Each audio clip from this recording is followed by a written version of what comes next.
Thought it was All right, recording. let's All try right, again. let's Good try morning, again. Good everybody. morning, Thank you for everybody. tuning Thank in you for to Let's tuning Get in Real to About Let's Real Get Real. Estate. Super excited today to be at the Flight Group in Jacksonville with land acquisition expert Cooper Connelly. And I was asked to host this particular topic for people that want to understand a little bit more about what goes into land purchasing. And of course, Flight is a new construction builder here in Jacksonville. Pretty, what do you guys do? About 300 or so houses a year right now, Yep, and growing. Yep, we'll build 450 this year. Perfect. So build 450 this year in 2025. Awesome. 2026.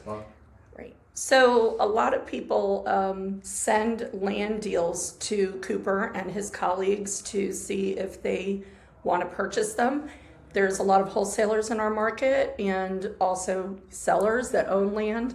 And I think that there is a little bit of a misconception, somewhat, of how simplified land acquisitions actually are or aren't. And there's actually a lot more factors that Cooper and his group have to consider when they decide to purchase land and how much that land is worth. So I'm going to kind of let Cooper talk at length about a lot of the intricacies of land purchases that I think most of us don't even really realize are a consideration. So Coop, what do you think some of the big, like most common things are that make you guys turn down a land deal? Yep, with land, it really, as far as turning it down, it's a mixture of really a few core and key things. One being utilities, right? Utilities in place, whether it's well and septic or JA with water and sewer. Now, a lot of times you may think you have utilities there, but capacity may not be available. You may not have the taps you thought you had. So utilities definitely play a factor. A lot of times, if a lot doesn't work out for us, it can even just be the zoning and the size, right? And ensuring we have the right zoning, the right size of the lot. There's some lots where, if it's a 25 by 100 lot, it has the right zoning, we can still build on it, but it can be a hell of a lot tighter. And with that being the case, and it being tighter to build and a more difficult build, in the same vein, we need that lot at a better number and a better price. So those are a couple different things, the reasons why a lot may not work out. But really, a lot of those things are also solved with price. If we can buy the lot for $10,000 with a lot of hurdles, then we'll still buy it. But if someone wants $30,000 for that lot, then there's gonna be a whole lot more expenses that may not shake out. So I think maybe one of the common mistakes is that people tend to rely a little bit on the property appraiser page, right? You know that you can't really evaluate a home's value based on property appraiser. But a lot of people get caught up in thinking, well, dirt is dirt. And if the property appraiser says this lot is worth $50,000, it's worth $50,000. And you hit on something that I think a lot of people need to hear about when you mentioned about utilities. And I don't know how many people realize that the cost of putting a water and sewer tap in for JEA has now, if I'm not mistaken, kind of reached almost the same cost as putting a septic and drain field in. Is that accurate? It's definitely a little bit cheaper, right? It's definitely a little bit cheaper, but the cost difference isn't, drastically as far apart as it once was. So with that, also look for lots that has taps, right? The taps are already available there, and a lot of times you can do that through stages and doing sewer locates to understand, okay, do I have a water tap and a sewer tap? If so, can I still use them?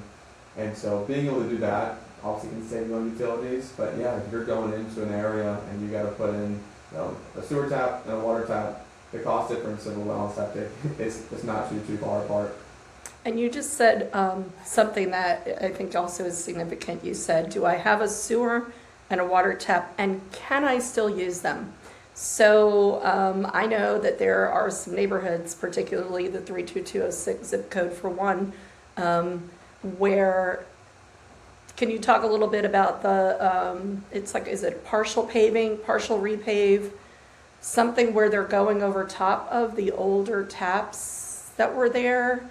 And so that now the city won't let you use those anymore, and so isn't there something where they have to purchase a whole new, I think Ben was talking about this, where you guys bought a property, it had the taps in place, but because of the repaving that was recently done, the city decided that now a whole new set of water and sewer has to be put in. It ended up costing you guys like $20,000 or something that was unexpected. Yeah, so there's two kind of different pieces to that. One, where I believe you're talking about, is asphalt overlay. Yes, So that's where it. if you have a parcel and you are looking to build 3 or more houses on it, and a lot of times you see this in 32211 in Sin City, you have a lot and it might be just one parcel, but 3 lots of record. And if you go to build 3 homes on it, what JEA will make you do is they will make you actually bring in new asphalt for that street, as well as new taps, essentially, for that parcel on that piece of the road. Wow. So it definitely adds a larger expense. And another piece, and brings in mind '06, is one thing with utilities, it's you can really run into issues where you go ahead and you look online on your JEA account and you call and properties nearby, they have, it shows, okay, there is water and there is sewer here. And so you believe that, okay, I will have water and sewer here and in this area because every other property nearby does. But in reality, what can happen in a certain few pockets of Jacksonville is you can actually be up to capacity for water or for sewer, to where every other house on the street has water and has sewer, but maybe you have a 2-inch water line running or sewer's up to capacity, so you physically cannot hook up to water or to sewer. Wow. And what that causes is you have to put a well and septic, which will bump your cost up. Yeah, and the whole well and septic thing, besides just the cost involved, I think the average cost anymore of having to put a new septic and drain field in runs around somewhere around the $15,000 price point. But it also has a lot to do with, like you had mentioned, about lot size, right? So if the lot isn't deep enough and you're going to be required to put a septic in and a well, the well and the septic have to be, 50? The septic has to be, is it 50 feet from the closest water source or something? Yeah. 75? Yeah. So, that has a big effect. Like, in other words, you kind of have to be able to, I'm guessing, put the house like in the middle almost, where you can put the well in the front and the septic out back, or vice versa. Something along those lines where you'd be able to actually meet the health department requirements for that one. Yeah, those are all things that go into going a lot underwriting and buying lots, especially with working with well and septic. It's something where you have to go and play. All right, if I have this lot and I'm building a house and there's going to be a well and septic being placed, am I at least 75 feet away from the neighbor's well and septic, right? Yeah. There's definitely rules have changed quite a bit over the last 5-10 years, and especially from 20-30 years ago, where in infill building, there might be a septic encroachment. There's a septic kind of on your lot, or the septic and the well are both in the backyard, and so you have to maneuver and kind of jiggy rig. All right, where does the well go? Where does the septic go? And those are definitely issues we run into, and we usually can get pretty creative. But yeah, it's all based on the lot has to be big enough room to have those the right distance apart. Understand and talk to neighbors of, hey, where's your well? Where's your septic? Get surveys done. And the other piece that brings me to is one thing we run into a lot, and it's good knowledge to have, is in Jacksonville, what they do in Duval County, the Florida Public Health Department, essentially the last 2 years, they came out with a rule that essentially outlines that if you are not a lot of record, right? If you're not a lot of record, and what a lot of record means is, if you go on to the property appraiser site, you go to the legal description, a clean lot of record will say something where we'll have the meets and bounds, the subdivision, and then the lot and block. Not a lot of record is essentially, it was not an original plat, so it was not platted, and it's a piece of land that's out there. And we see this a lot within Jacksonville. And so it's not a platted lot of record, and you need a well and a septic tank. The Florida Health Department makes you have that lot be at least half an acre without any sort of variance. So it'll be at least half an acre. And then also, if it needs a well or a septic tank, one or the other, then it has to be at least a quarter acre without a variance. So a variance, you have to apply for a variance, right, to get an exception to that. How difficult are those to get? Truthfully, I don't handle much on that side of things. On my role, it really is just all land and lot acquisition and bringing in lots. So I don't handle too much of that side, but I will say we don't do too much of it because there's a cost to it. It's time, and it's not always guaranteed. Sure. So undeveloped lots that have never been cleared, and all of that. A lot of those, some of them, I would imagine, maybe not all of them, require more due diligence, a phase one and before a phase two. Because I think with your regular infill lots, for the most part, you guys are doing what would be considered like a phase two or even three, whatever, digging into it if it's been built on before and that sort of thing. Can you elaborate a little bit on what would make you have to, what is more of a phase one due diligence, and what would make a property, when you guys were looking at it, what would make you say, oh, we have to do a phase one on this before we can go to, all the way through? Yeah, it's super dependent on every property itself, right? And usually the due diligence is pretty standard, right? The main, especially within infill, typically you're going into phase ones and phase twos and phase threes when you're doing sort of large development, which we're definitely working that way now. We own a couple of developments, and ideally the less of that work you have to do, the better. But really on the infill sector, the main pieces of due diligence really just consist of, again, knowing your utilities. All right, what kind of utilities am I working with?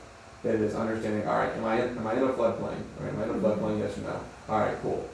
What's the sloping of the lot look like? Contours, making sure that you're not in something like an ash site, which are prevalent in Jacksonville. Understanding really the viability of the lot. There's a lot of wetlands, right, all in Northeast Florida, especially when you get into Clay County. And when you look at a lot based off of its computer or even on street view, sometimes it's hard to tell if it's truly is wet. Yeah. And it's the name of sloping, right? Sloping is a big thing in Clay County. What do you mean by sloping? You mean like literally physically sloping? Yep, exactly. You go in Clay County and there's a lot of lots where from the top of the lot, where it's on the street, to the bottom, you might get a 15 to 20 foot drop, which sounds crazy, but it happens.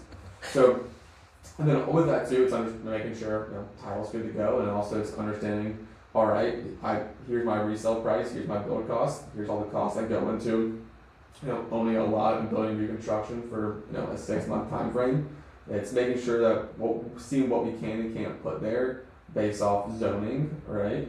And then also understanding, okay, where's the best place to put the home if it has any of those issues. So it's also understanding clearing, right? Your clearing is a big piece. So wanting to make sure that with clearing is, all right, do I have a live oak here where I'm gonna have to do tree mitigation and then pay tens of thousands of dollars to get this removed?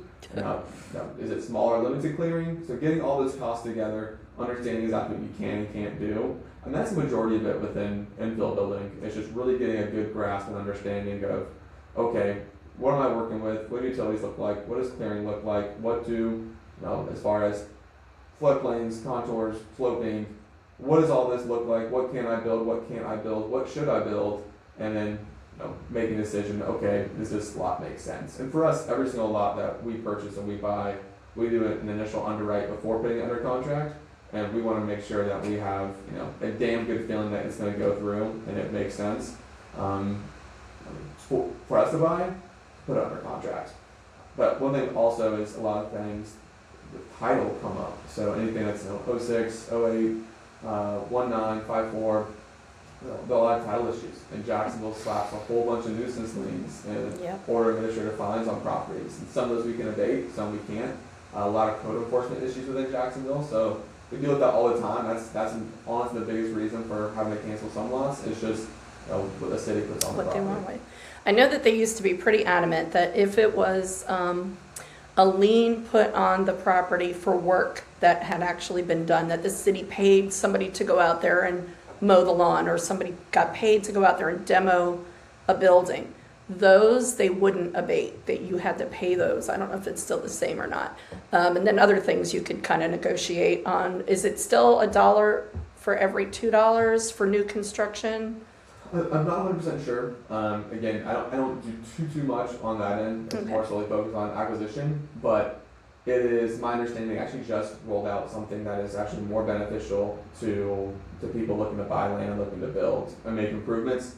And for those who may not know, the abatement program is essentially if you buy a lot, right, and that lot has, call it $50,000 in nuisance liens from the city essentially says, hey, we will remove the liens on this property if you put work into it and if you improve the property. So in this case, it's all right, if there's $50,000 in liens and we're building a new construction house, we're improving the property. And I don't quote me on this, I don't know for sure, but I believe it's something along the lines of for the first, $2 you spend, you get $1 back. Correct. And then I think we get to a certain threshold once you spend $50,000. And then it's $5. Then I think it's a 1-to-1 ratio. Oh, So, okay. yeah. Awesome. So you mentioned ash. And Ash sites. Yep. say that again. Ash sites. Ash sites. What would be an ash site, and where are those usually located? Yep. So if you go to, like I said, I'm going to define an ash site first. So an ash site is something where, basically back in the 1940s, 50s, 60s, 70s, what Jacksonville would do is we had landfills, right? And landfills, people would take trash to landfills, they would burn that trash, and it would turn to ash. And so what they would do is they would go and take that ash, and they would go put it in other areas of Jacksonville, and mostly, lower income areas of Jacksonville. They would quite literally just dump ash in these areas, and the ash would then settle into the dirt. And so with that, what it would do is obviously cause contamination within the soil and the ground, and they came out within the last 20 years and have said, okay, hey, this isn't good, right? We cannot have old trash and ash in the soil when people are building new homes on top of it. So what the city did, essentially, they put out what are called ash sites, and you can go onto the property appraiser site, and you can find these ash sites by literally going to the property appraiser site, go to your tools, right, or your layers, and there it will say basically property details, and one you can pick out is ash sites. And it'll give you an entire map essentially showing, okay, hey, now these are all the sites in Jacksonville. And actually, what I can do is I can share my screen real quick. Yeah. So I'll give you guys a look. Let me see if this will do it. Cool. So to give y'all an insight of what this looks like, let's say I just go and I type in our office.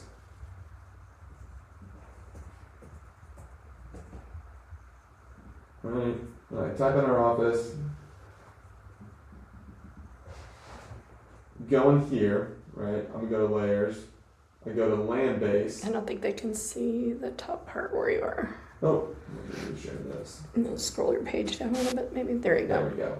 So, go to Jax GIS, and I go here to land base, I go to ash site, and this shows me, okay, here are ash sites located in Jacksonville. Wow. And essentially what that means, right, it's not an absolute deal killer, but like anything, just more cost is associated and involved. So it has to have like soil mitigation. Do you have to like bring in landfill and stuff like that? Yeah, they make you dig about 18 inches to 2 feet down, remove that soil, remediate it, and then put new soil in, and then you're good to go. And they'll give you a stamp of approval. And I think this also had the flood plain. I think there was a flood when you were choosing your criteria in here. I think I saw flood might have been under one of the things that when you were going in to choose ash. I think I saw something with flood also. So can they also check that through the same? Yeah, for sure. And this will kind of give you an idea of kind of how we look at properties, right? And so let's just take, let's see if I can find just a random lot. Actually, I can do this for you. I'm going here. Right, these are some of the lots that we own. And let me just pick. There we go. This is using this one. This is actually one we bought from a wholesaler. So a wholesaler sent us this lot. We bought it. And that being said, if you're watching this video, please send us over any sort of lots you get, anything, whether it's a small infill parcel or a large parcel, whatever it may be, send lots our way. We'll get you an offer over quickly. And this is when we actually bought from a wholesaler. And so the first thing we do is we come here to this layers tab, right?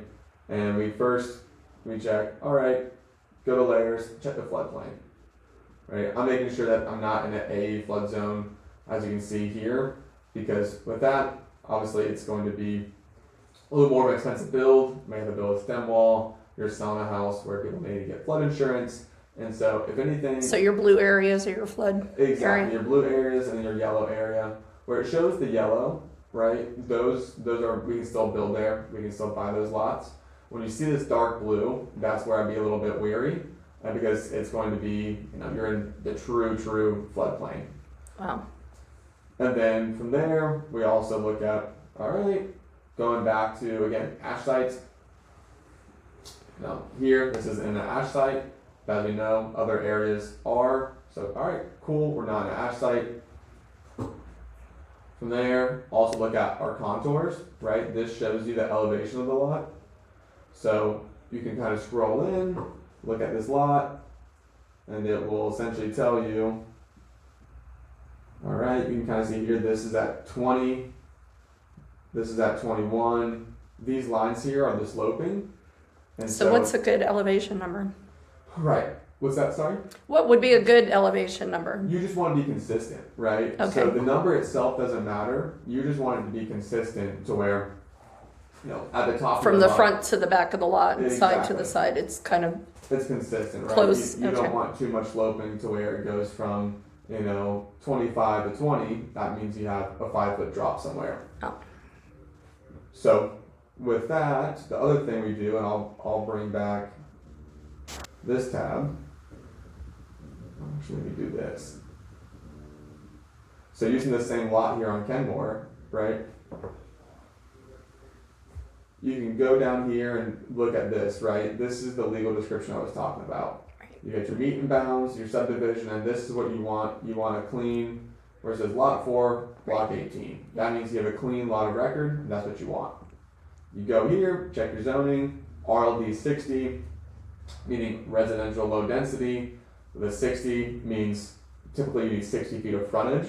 And this is one piece where people typically get confused. They say, well, my frontage is only 50 feet. This is RLD 60. I need 60 feet of frontage. And that's not the case, right?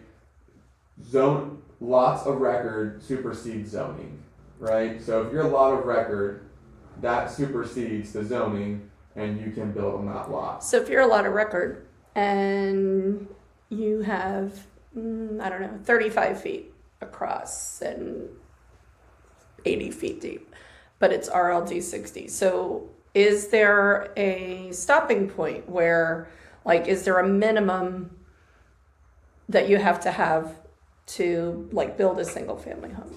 There is, right? And one of your best friends is called the Jackson Muni Code. So if you go to the Jackson Muni Code, that will tell you all of your setbacks per zoning, right? So say I want to go ahead, and I'll share this tab real quick. Say this is the Jackson Muni Code. Anyone can have it. This is a great tool. Highly recommend hopping in here and taking a look at it. And so if I need to know, okay, I need to look at RLD 60, and I need to understand what I can and can't do, you can just look it up, and it will take you here, right? And this will tell you, with RLD 60, here are my setbacks. So with my setbacks, let me make sure I'm on the right one, just so I'm telling you guys the right thing.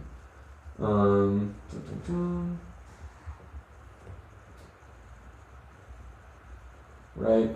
RLD 60 with 60 feet. And that's the requirement if you are splitting a lot. So if you're not a lot of record and you're RLD 60, then you'll need 60 feet of frontage. That being said, right, here are your setbacks for RLD 60. So let's say you have that example, right, of a 35, and just for easy math, let's do 100, right? 35 by 100 lot, RLD 60. What we look at is buildable square frontage, right? So if I go here, I usually start off with the sides. if I have a 35-foot lot with 35 feet of frontage, that means the side, I have to have 5 feet On each of side. setbacks, exactly, on either side. Okay. So 5 feet of setbacks on either side, and that takes my buildable square frontage, right? To 25. Exactly, Mhm. right? My buildable frontage, it goes from 35 to 25. Okay. And then I have 20 feet of a setback in the front. So then with that lot, that 100 then reduces down to 80, and on the rear, right, that's 10, so that 80 reduces down to 70. So you have 25 by 70 to build on. Exactly, right? And would that be enough? Yes, that would be enough, right? Okay. As long as you are a lot of record, that would be enough. But all things to take into consideration, because now, you have a 25-foot wide house, and it limits what you can put there, which Sure. your plans. So all that's taken into consideration. But yes, we would still be able to build there for sure. So if you're not a lot of record, can you be, is there a process to become a lot of record so that There's not. there's not? So it There's just is not. what it is. It is what it is with the plat. So you have to follow the plat, where the last one was done, I believe, in 1969, and you have to follow that plat. That Interesting. plat is what you have to follow and abide by for being a lot of record. And if you are looking to build on a piece of land that isn't a lot of record, then from there, what you have to do is you have to follow all the zoning and the setbacks that would go in place with What it. does the legal description look like on a lot that's not a lot of record? Yeah, So instead of having a lot and block number, what would it have instead? Let me see if I can find this one. So bear with me. I'm sure you can. You will be able to tell fairly easily. Is it one of these that says like first 25 feet of da da da da da? Or Essentially, right? kind of like Essentially. that?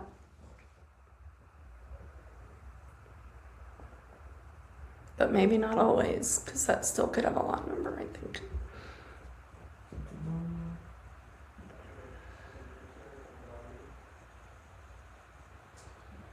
Let's see. Here we go.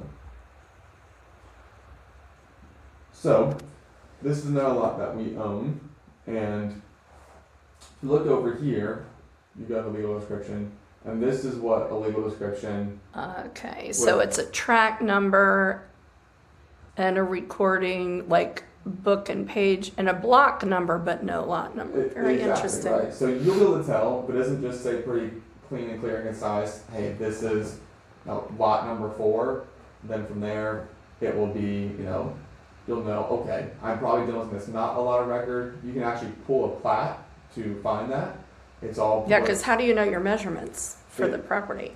Yep, so it will all be, we say measurements, what do you mean? You know, like your width and depth. Is it on there like up higher, Yeah. like a normal one? Yeah, it is. Okay. This isn't loading for some reason. It has a bad connection, but yes, it'll do the same exact thing. Okay. Where it will tell you all of your frontage, your depth, everything of that All nature. right. So what would the minimum width have to be for It- you guys? It all goes back to zoning, right? But typically we look at the minimum width being 25 feet of Okay. frontage.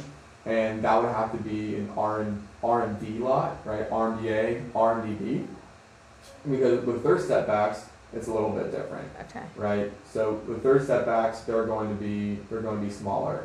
So what we can do is we can go back to our Jack's Community Code, right, and pull up our handy dandy friend and see, okay, let me see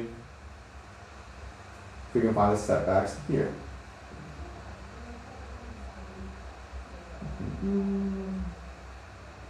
We don't want mobile homes, Yeah, maybe you do.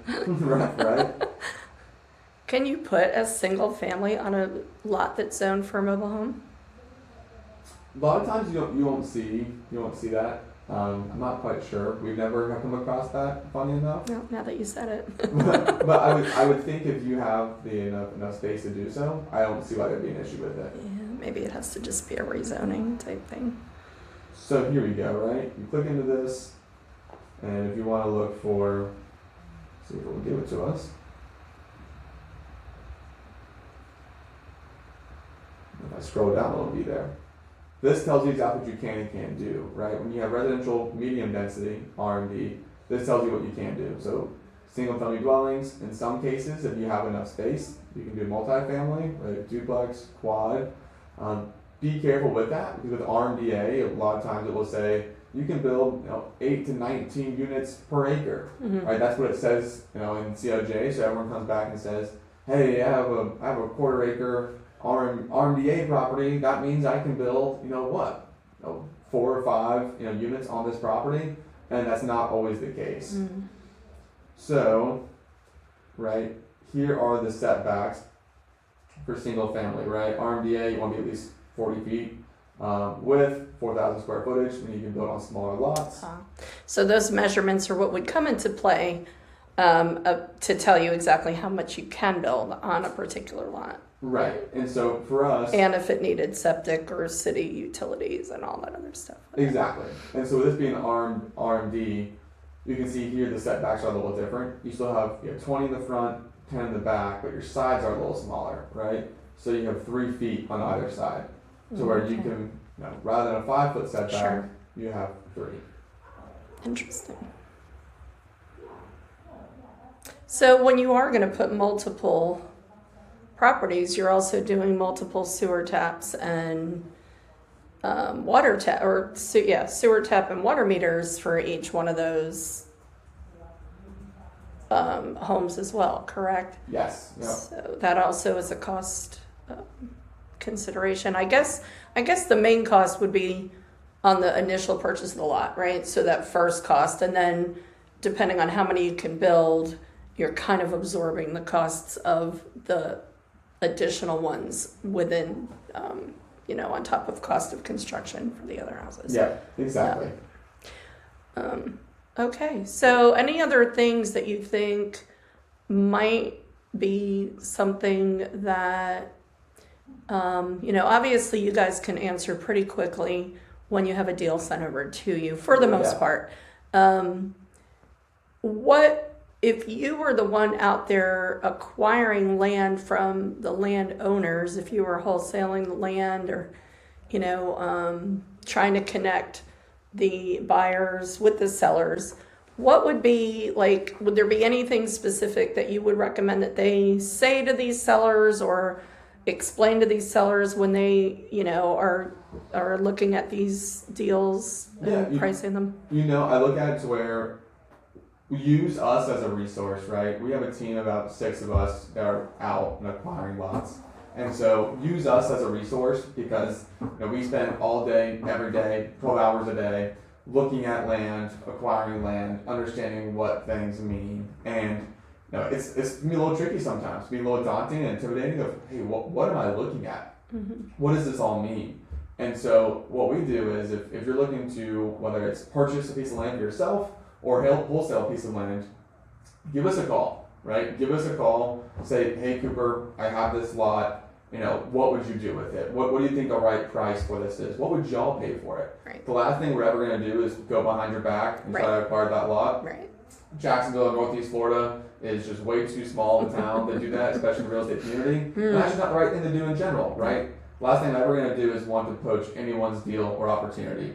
So for that, send it over to us. Ask us how much we pay. We'll give you firm offers so you can take that back to the seller and work your angle. We'll give you some coaching tips if needed. Or you have a good gauge of a lot you personally of what you should buy it at. And people do that with us all the time, right? All the time people reach out and say, hey, Cooper, what would you pay for this lot? I think in this presentation I had 2 people actually go ahead and do that just now. Say, hey, I have this lot, what would your number be, right? So feel free to do that anytime, and we can give some guidance and insight of, hey, this is what we pay, this is why, here's some ammunition to go back to the seller and use. And the property doesn't necessarily have to be completely vacant. It can have a house on it that maybe needs to be torn down and demoed and done away with. For sure. It can have a mobile home on it that has to be hauled off and trashed out and taken away, or anything like that. And the same thing applies. Just as the more information that you can give to the guys at Flight, that you can give to Cooper when you find out about this piece of property, the more you can get from the seller as far as, are there any structures on it, because what you see on the property appraiser site isn't always accurate. Even what you see when you drive up sometimes, unless you physically go walk the whole thing. Exactly. I had a friend purchase a piece of property in Middleburg, and it was on like 1.5 acres, and he got a great deal. except that the backyard, like you stepped outside this mobile home that was on it, and you went about 10 feet. And if you were up north, you'd have a great sledding yard to go sledding on in the snow, right? And so later on, I mean, it worked for him. He bought it, he did a little bit to it, he rented it out for a little while. And then he called me and he wanted to sell it. He wanted to pay off his lender and The other thing is, this was on this dirt road with huge, that's another thing. What is the road frontage like? Do you have a good paved road all around this? Is it landlocked? We haven't even talked about that, but I'm going to let Cooper talk about that in a minute. This thing was on this dirt road, and that's okay, except that this dirt road was like a ride at Disney. There were huge pits of like that you had to drive into, and it wasn't like here where the city's going to come out and fix it. Dirt roads, you're kind of on your own. The city's not going to come and do all that. And when I put it out there, a wholesaler reached out and he was going to sell it to Jeff. And Jeff had signed a contract with this wholesaler, sight unseen. And I called Jeff and said, you don't want this. You're not buying this. You're not going to be able to put a house on this one. So there are some that it has a mobile home and you can haul it off and sure, you can build a house. This particular one, I knew he wasn't going to be able to do that. So those are some things, like the more valuable you can be, I feel like it's more important to be knowledgeable about what you're doing and so that you're not wasting your time, so that you're not wasting Cooper's time, and you're not wasting your seller's time. These tools that we're giving you in your toolbox are going to make you more valuable. And if you become the person that understands, we don't expect you to remember all this stuff or go dig deep into every single lot. They do that for you.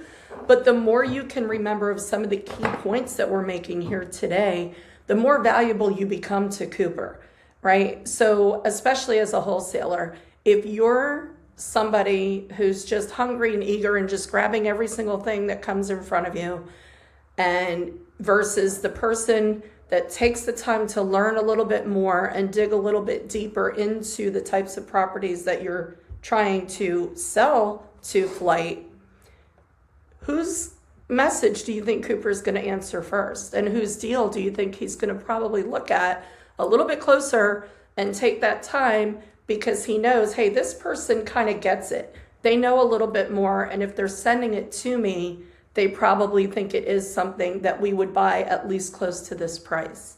So there's that piece. Make yourself valuable. Add value to the person you're trying to sell to and the person that you're trying to sell for. But landlock, Cooper, what does that mean? Yeah, I would say to that too, Murray, that as far as adding value by all means, right? And that being said too, we are also here to help coach and train and pour into. As long as you have the right mindset and are willing to learn, by all means, we're willing to help you every step of the way, and don't look for anything in return, right? I look at it to where, if we look at and underwrite 100 lots together and none work, that's okay, because I got faith that the next one is going to happen and continue to build a good, strong working relationship with each other, right? And they're going to refer you for business to other people too, because they're going to be like, these guys are great. They always help me. They always, right. Your reputation is so valuable in this business. No doubt. I see Helen has a question saying, Cooper, say the lot has electric at the street, but not on the lot. Would that be okay for the buyer most of the time? And yeah, it would be 100%, right? Because the lot itself is not going to have an electric hookup, right? If you're looking at JEA in Northeast Florida and Jacksonville, there's not going to be electricity at that lot already because it's a vacant lot, right? But more often than not, with any public maintained street in Jacksonville, you're going to have electric available. And a good thing to do is you can go on the JEA website, go to a couple of houses nearby, right? Go to add service, pretend to add service, see what's there. You can call as well and say, hey, is there electric, water, and sewer available at 123 Main Street? If they say yes, then yours at 125 Main Street probably has it as well. Or they say no, you may not. What if it's like, I don't know, let's say there's a lot way down at the end of a street and there's a lot of vacant property surrounding. So the distance to the nearest electric pole that somebody has is pretty significant. Does that change anything for you guys or not really? It's all part of due diligence, right? And same with, water and sewer. If you have water and sewer 300 feet away, not at your property, yes, you can connect to it, right? But you have to get with JEA. One, I shouldn't say yes, you can. First, get with JEA to see if you can. And if you can, there's a cost with that, right? And it always comes down to, there's going to be a cost associated with running it 50 feet, and also 500 feet, whatever it may be. So I will show you, I'll show you all this, right? I'll share my screen real quick to talk about, just looking at things being potentially landlocked. Yeah, exactly. Yeah. While Cooper's doing that, another fun little thing that you could potentially, only probably won't happen too often, when we think about wildlife, right? And I don't know, probably as the wholesaler you wouldn't find this, but the builder might. But if by chance you do stumble on it, if you see big mounds that look like tunnels and things like that, gopher tortoises are an endangered species as far as the state of Florida. So this is going to sound funny. You cannot legally just pick one of these up and go relocate it somewhere else. It's actually a felony. It can get you in a huge amount of trouble and a huge fine, believe it or not. I sold Richard Briggs an acre of land in 32207 several years ago, and there was a tortoise that had, I guess, made his nest there or whatever it was. And it was several $1,000s to legally move that little guy out of there. So if you're ever out walking one of these lots and you happen to notice something like that, just, know that could potentially happen. It's kind of funny, but yeah. Anyway, I think Cooper's ready to talk about landlocked. No, all good. And so looking at this, right, this for it being access, right? A couple of things we look at to make sure this works, right? Access, it sounds super simple and super easy, but this is one of the most important things you can have is just understanding and making sure your lot has access to it. And what do we run into? Asphalt roads, dirt and gravel roads, easements, paper streets, and it being landlocked. So what is a paper street and what is an easement? Yep, so we will get there. Okay. So looking at this, right, just taking you through a couple quick examples. Now this is a asphalt street, right? Your best friend when looking at access, pull up the Jack's GIS map, go to Google, basically Google Street View and Google View, take what we call the little yellow man, drop him on the street, and look around, right? Look around, see what's around you. Good way to also see the area which you're working with. But see, okay, here's my lot. Do I have access to it? Am I able to get to the lot? And most asphalt roads, and if you see your little yellow man, you look at your lot and it's there, you're good to go, right? So asphalt road, access, 2 thumbs up. So next one, right, a dirt road or a gravel road. As we know here, right, if you get a dirt road, you can still build on it, right? You're not gonna have any issues building. But what you need to look at is, okay, when I am building that property, getting a bunch of trucks down this little road, is that gonna be difficult? Yeah, for sure. Also, when I go to resell a property, right? How much less than my value gonna be for selling a house on a dirt road versus a paved road? That's the same to look at all the time too, is the value of asphalt road versus paved road. That's a lot of times in Clay County as well. Sometimes, if this isn't city maintained, you have to maintain the road. So a lot of things go into it. But if you're on a dirt road, you still have access, but definitely think about how that's going to affect your resale. Then a paper street. This is really crazy, right? So essentially, when Jacksonville mapped out and platted out, the last time doing it, whatever 69, whatever it was, they platted out every single lot within Jacksonville. And hey, these are all the lots that are going to be in Jacksonville where people will build. And so this is a lot on Buttercup we've seen quite a few times where these are all platted lots. And if you come across this, you might be like, oh my gosh, this is an awesome find, awesome score, right? This looks great. But if you go on the street view, this is what you see. You're going down this street and it's a dead end, right? It's a dead end. Because essentially what ended up happening is the street right here on Buttercup, it goes to the left, and as you can see here, it goes to the right. But this entire strip is just trees. It's never finished. They never The finished, infrastructure. they There's never one. finished that road. There's one like that right down here in Murray Hill, that literally from Roselle, and then there's a big same thing like that, and then it starts back up again. And they've tried to sell. It's off of Phyllis Street. They've tried to sell that piece of property for years, and it's so. I mean, what would have to happen? And that's the crazy part, right? So if somebody wanted to connect these two pieces and make the road go all the way across, yeah, look at how many lots there would be on both sides of that street. But it can't always necessarily even be done, correct? It's when you look at it, you have to ask yourself the question, whether it's this lot or any other one that's a paper street, is it worth financially going in and developing all this land to get access to the lot? Is that worth it? Because that's a pretty hefty hefty expense. And thinking this property here could come and take all those trees down and build, right? So if you were getting all these lots, like let's say there's, I don't know, what are there, 5 on each side or something, to 6 on each side, so 12 of them.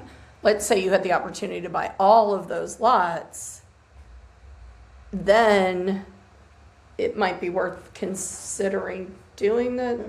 It could be, right? It all depends. You have to run your numbers, how you run your numbers. But it's looking at what's the cost to clear it, what's the cost to pave this road, right? What's the cost of running infrastructure down this entire. And my road? understanding is when you go to the city to ask that question, my understanding, could be wrong, is they don't always give you an exact number, an exact figure of what that's going to cost to have that done. Is that right? Right. They essentially make you do all the homework to do it. They will pay for 1/3 of it. So if you did the effort to do it, they'll pay for 1/3 of it. Wow. So you have to like contract out all of those, the engineers, all of it, like Right. the whole thing. Wow. So that's weird. So that's paper streets, right? So definitely, if you have any questions on those, let us know. Easements right here. This is just right here. It's a shared right of way, Mhm. right? Deeded easement. You might see a little skinny strip, and it brings you back to your lot. You can still build there, right? Want to make sure it's deeded and you have proper access legally. And also think about the resale if you're driving past this to get to your house, right? Some people may not want that. And then the last piece being landlocked, right? With this, use your little yellow guy. If you drop your little yellow guy here and you don't see anything, a lot of times it will be landlocked. And you see this lot here, maybe someone's trying to sell it to you for $5,000. You're like, oh my gosh, it's a great deal. But you don't have any access to it, right? This guy's essentially extended, mega backyard. So basically one of these people would have to agree to an easement. Not even. It's pretty much landlocked, right? Okay. You have houses on this side. If you want to try to do something back here, maybe. But a lot of times, these lots are just truly landlocked and you can't do much with them. Yeah. Do we have any other questions? I see there's like 5 things in the chat. Okay. There it is. Okay.